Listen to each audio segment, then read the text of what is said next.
The whole setup's a bit of a risk. Growing a garden. It's code 4 outside, and that means drought, full stop. Next they cut your power and water all together, and it's code 5, every man for himself. The drought started years ago, leaving us stranded here, hanging by thin copper threads that carry the power that push the pumps that raise the water from deep inside the earth. One thing's sure, everybody in New Mexico seems to have a different theory about how best to garden in a drought. We've covered the ground to keep off the wind and sun, but the dirt's still terrible, dry, and devoid of life. We got the dry end of the global warming stick, well, fair enough, but in the meantime, we spread store-bought organic matter, bags of it shipped in from somewhere far, far away. So it's all a risk, growing a garden in the desert in a drought, and all the land for 500 miles in every direction is bone dry. You got to be optimistic to ever begin, stubborn to see it through, because code 4, that means drought. It's right there in the sound of the word. Drought. It's pretty simple. Without water, things die. The fourth horseman saddles up and comes riding up from the gates of hell, scything bony hand clouds of dust rising from his horse's hooves. Well, we turn it in good, loosening the soil. It's all in prep work. Readiness is all. Spring planting on equinox, and it's 50-50. Everything hangs in the balance. One breath in, one out. It looks like we're planting a garden here, but that's only the activity in the world of dirt and shovels and seed, in the world of physiology and psychology and dream that runs right alongside, and these two worlds impinge on one another. Is that where this expedition is headed? Thoughts rank withdrawal of libido as drought spreads across the land. When the river comes to the edge of the desert, what then? How does that Sufi story end?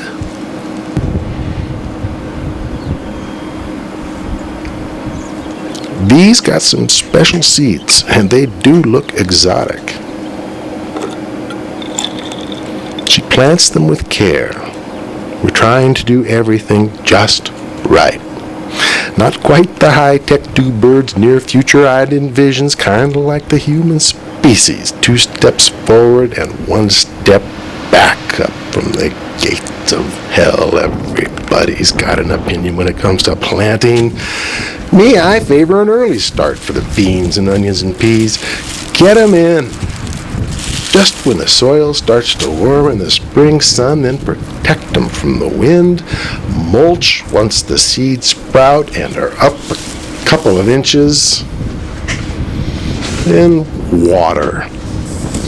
The missing link and enemy of drought. Water as element, sinks when cold, floats as ice, holds up a spider, mixes with everything. Water, water everywhere, and all the boards did shrink it.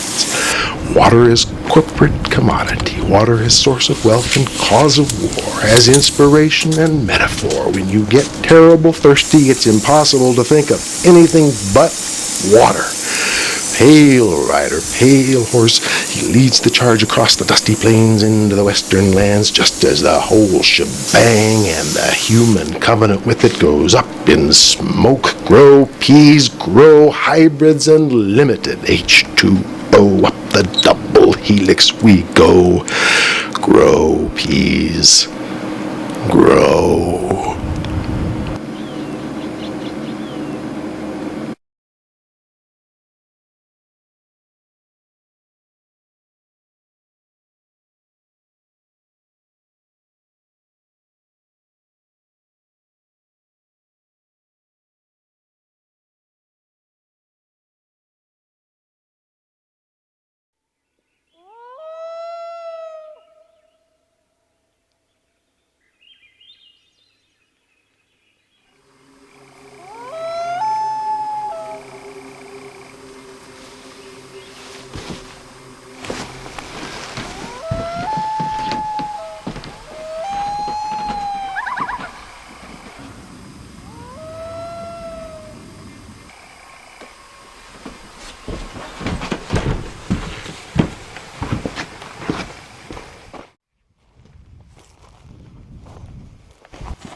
Jesus!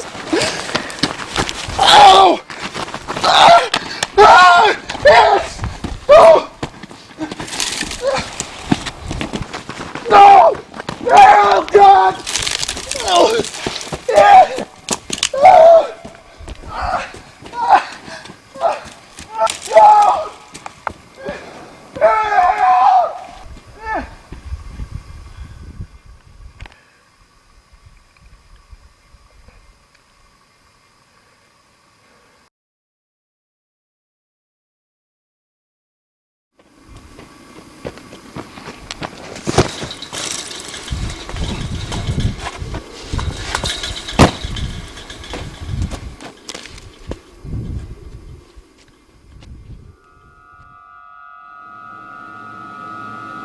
Good God, what's happened here?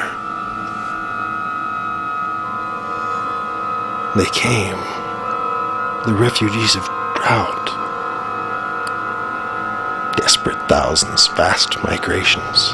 They camped right here. First they pillaged the fruit. Then they burned the trees for firewood.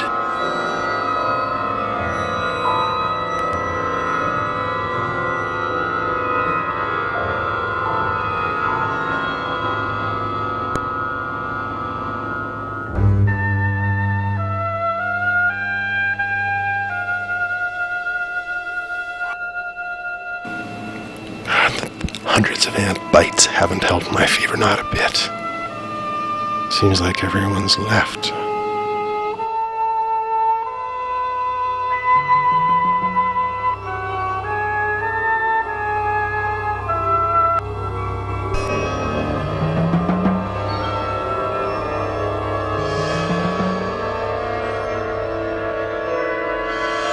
I've lost all restraint.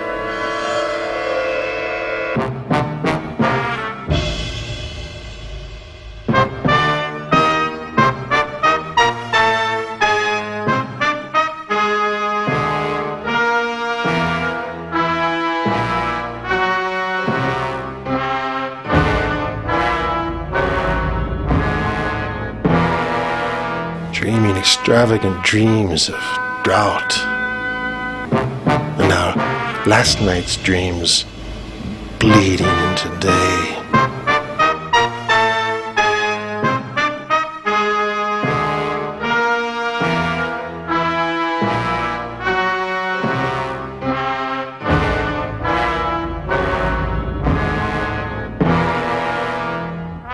Scenes from old movies cut into my own routines, and all this spliced into my day-to-day, until I can't tell anymore.